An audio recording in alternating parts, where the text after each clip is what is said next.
Hello, and welcome to Bad Guy Painting. I'm Ben, and this is my very first video, and I have no idea what I'm doing.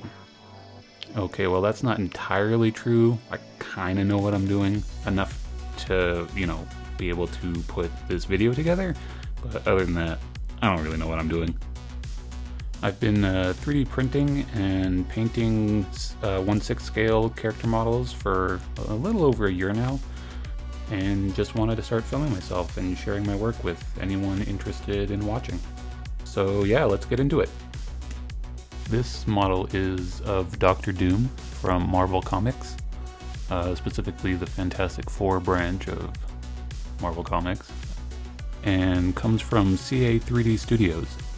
They have a Patreon and release really cool models every month, so if you're interested, I'd highly recommend going and checking them out.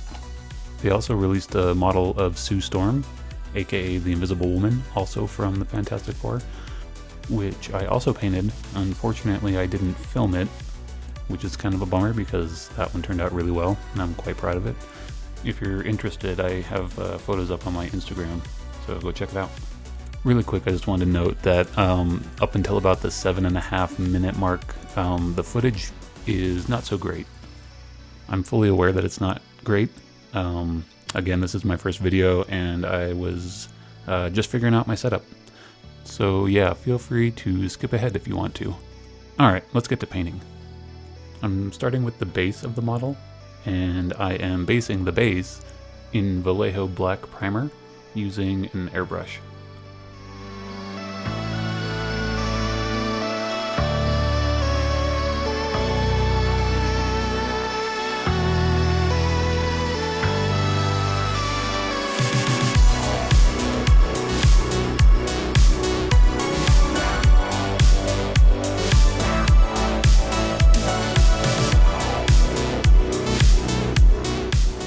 Now I'm just going to do a simple dry brush over the whole base to bring out highlights and add some contrast. I'm starting with Warm Gray by Pro Acryl.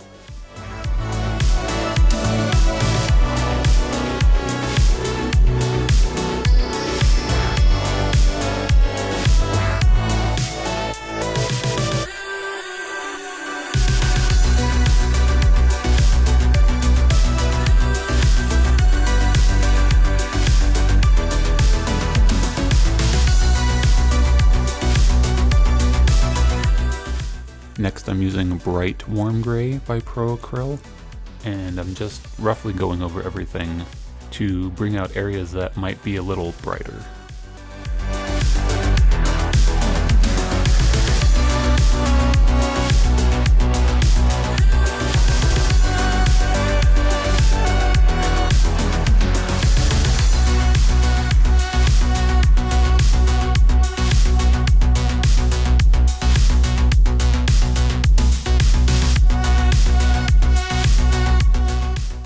Alright, now we're moving back over to the spray booth to add some color and bring a bit more depth to the base. I'm starting off with Agros Dunes Contrast Paint by Citadel. I found that these contrast paints move really well through the airbrush.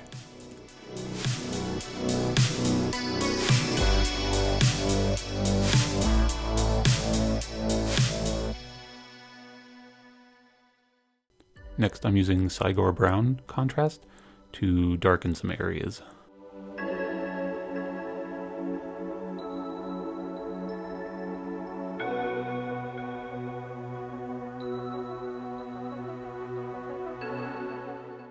And finally, Black Legion Contrast to further darken the whole base.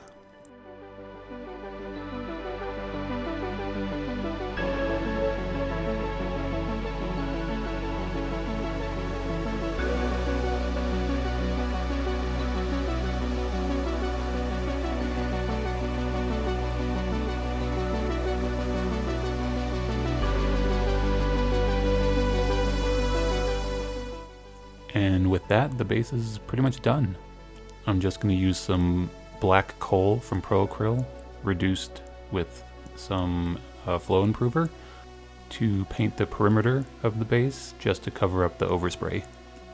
And next I'll cover the whole thing with a layer of matte varnish, just to kind of protect everything.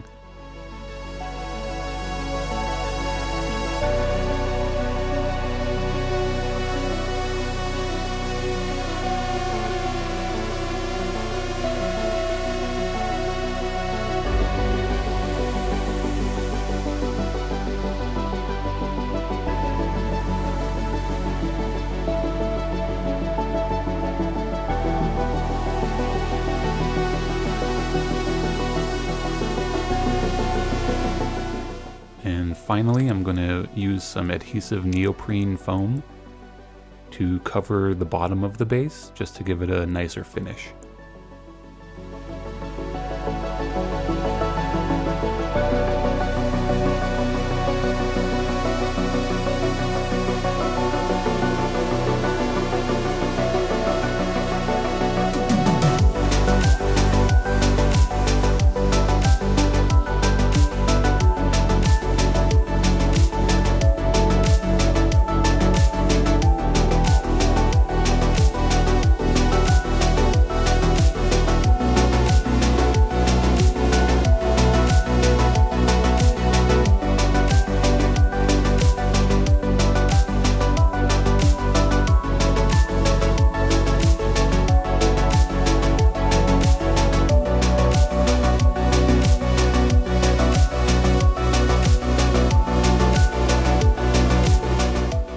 And now I'm just going to mix up a bit more of that coal black to cover up any of the areas that I scuffed up when putting on the neoprene foam.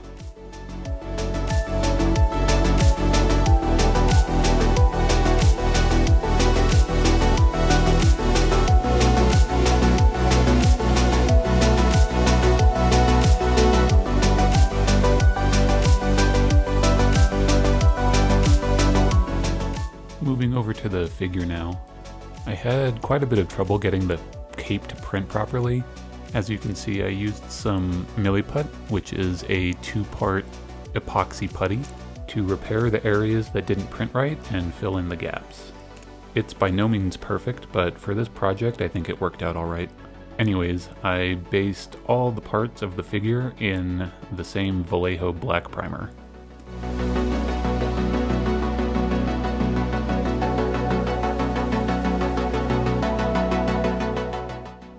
So for the eyes, I needed to get some skin tone down, and I wanted to do this now so that I could paint the rest of the head without having to worry about skin tone later.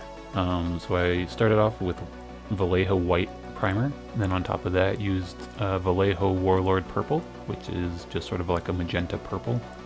Next I used Vallejo rosy flesh, followed by Vallejo basic skin tone.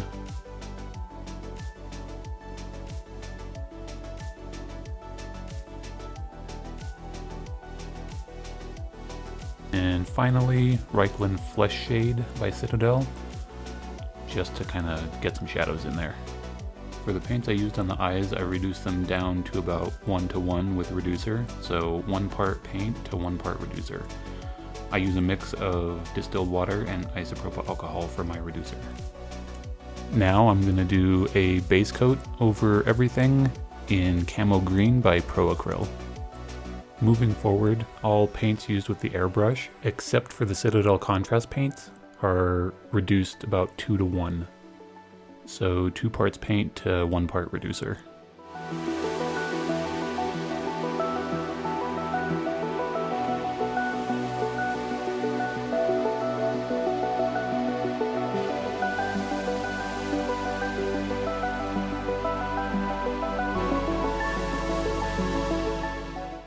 I used some Tamiya masking tape to mask the eyes, just so I don't spray over the skin tone I sprayed earlier.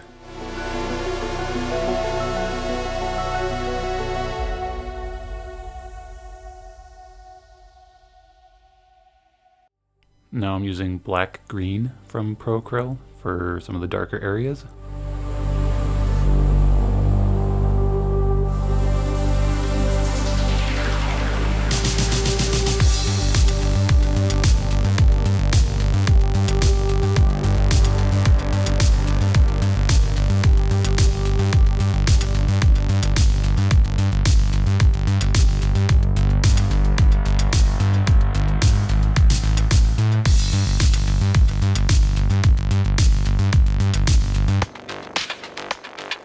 3, 2, 1.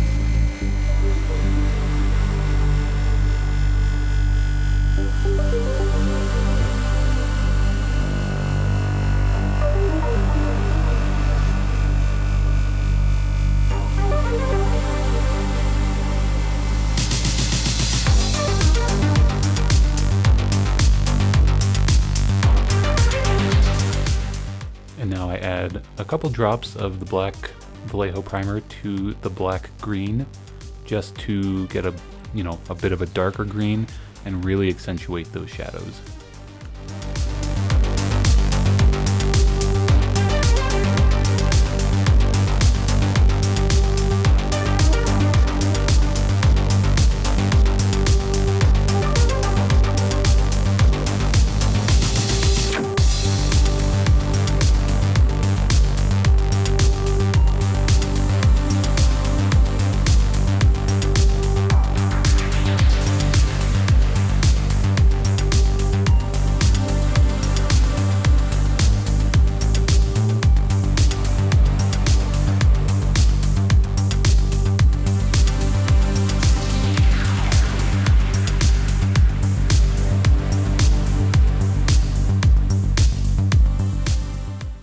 Now that the green's done, I'm going to put a coat of the matte varnish over everything just to lock everything in.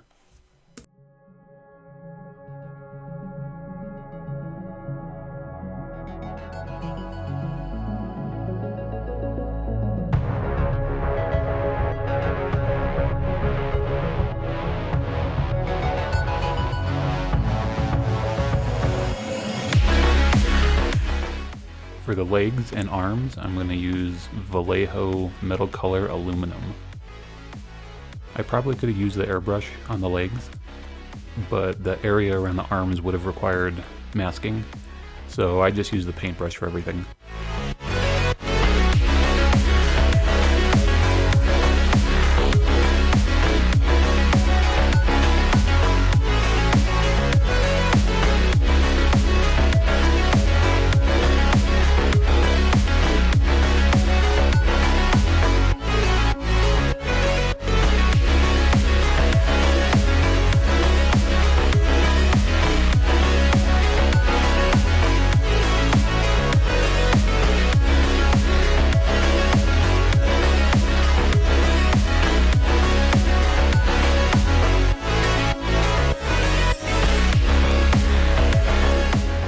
I used Tamiya panel line wash over everything to get a more weathered look, and also focused on all of the crevices to darken them up a bit.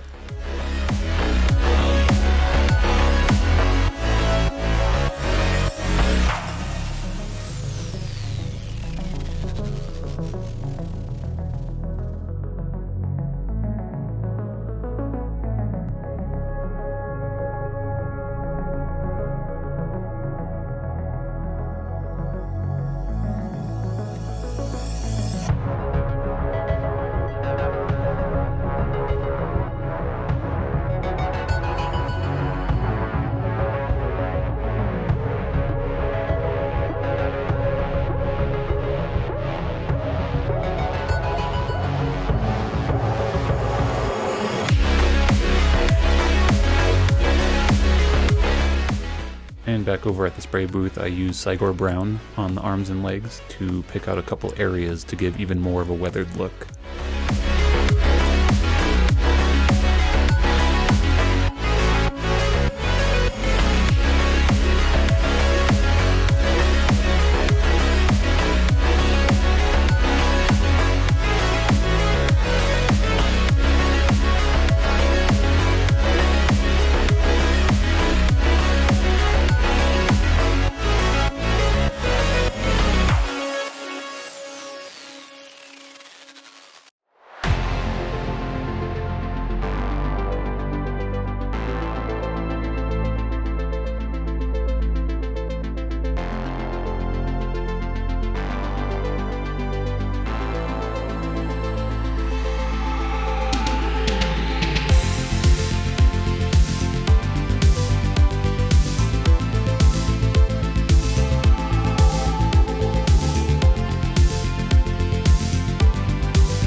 Now moving on to the belt, I'm using Vallejo Chocolate Brown, and I'm going to base the whole belt in this color.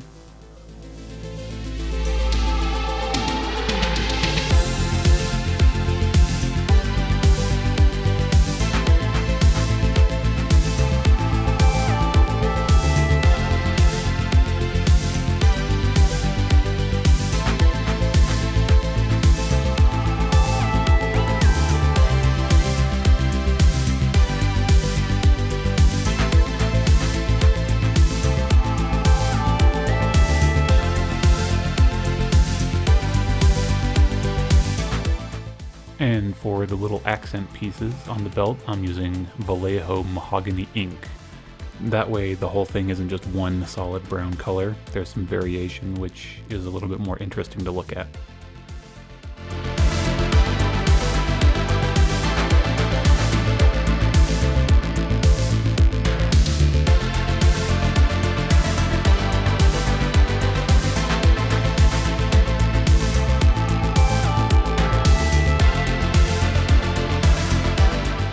And for the buckle, clasps, and the little buttons, I'm using Pro Acryl Bronze.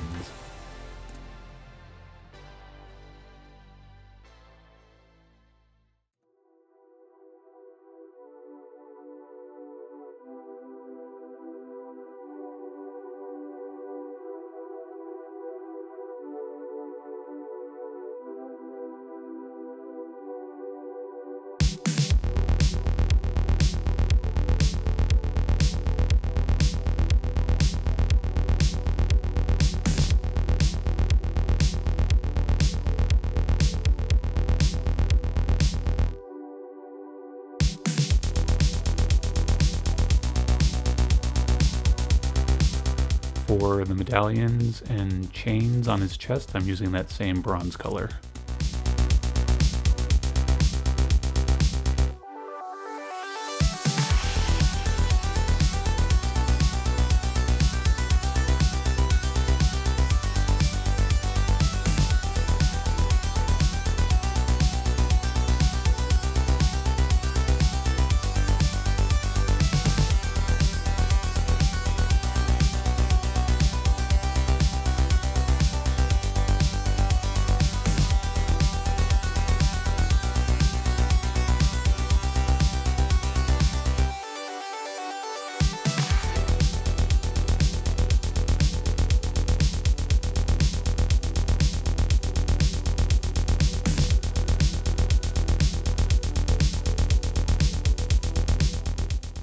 And I used the panel line wash to do sort of the same effect I did for the arms and legs. Just kind of weathered them a bit.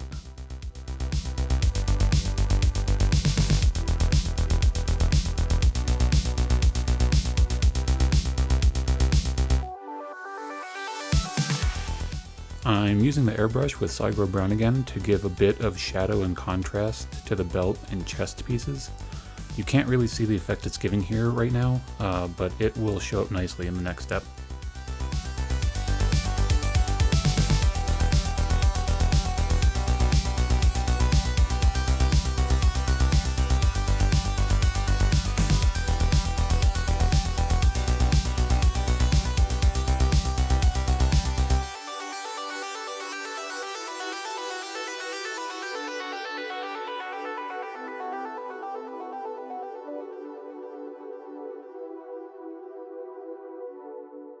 I'm taking a satin varnish this time over the belt and the chest pieces.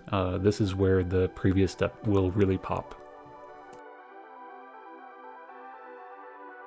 I like the way the satin varnish gives a nice sheen over these areas. It's not quite glossy, but it's not matte. I think it looks really nice.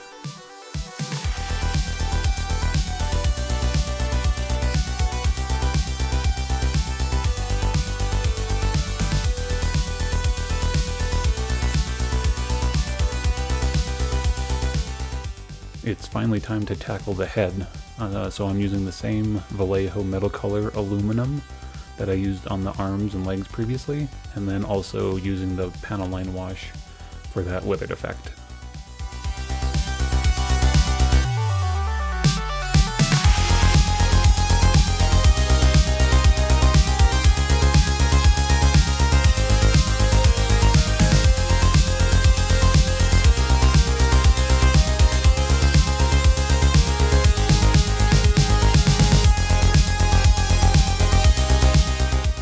And just like the arms and legs, I'm using the Cygor Brown to pick out a couple areas on the mask just to give it a more dynamic look.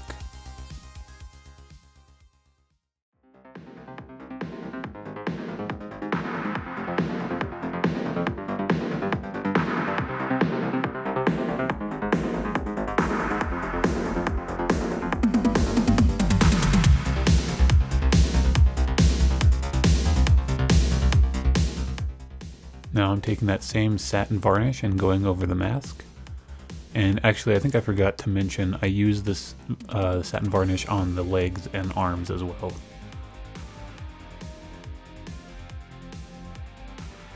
And moving on to the final step, and the step that I'm always the most scared of, that would be the eyes.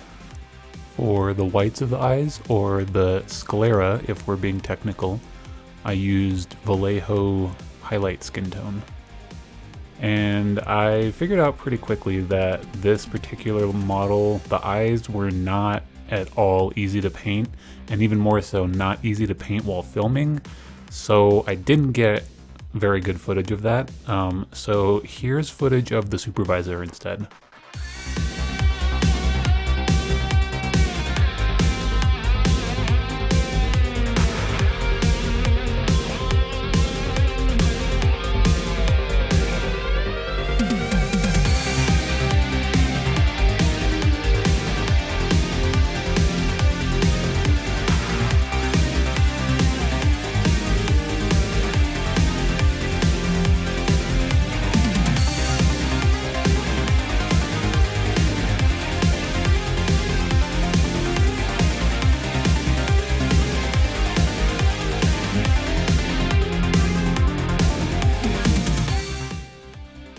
Here's how the eyes turned out.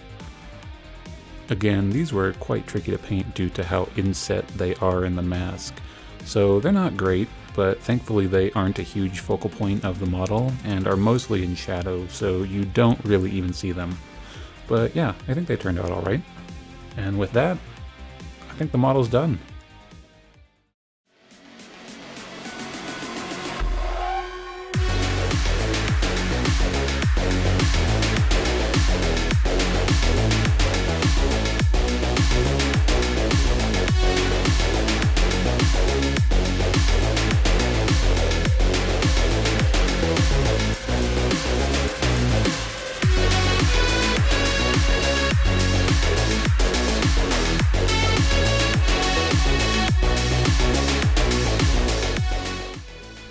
Overall, I'm pretty happy with how this one turned out.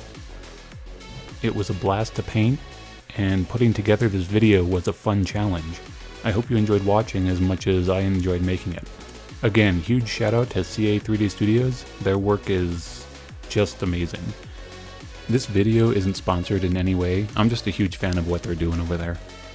So if you're interested, definitely head over and check them out, I'll put a link in the description. I also have my own Patreon, so if you liked this video and want to see more, consider heading over there and checking it out. And finally, consider liking and subscribing. I plan on putting out more of these videos in the future. So if you like this one, stay tuned, and I'll catch you in the next one.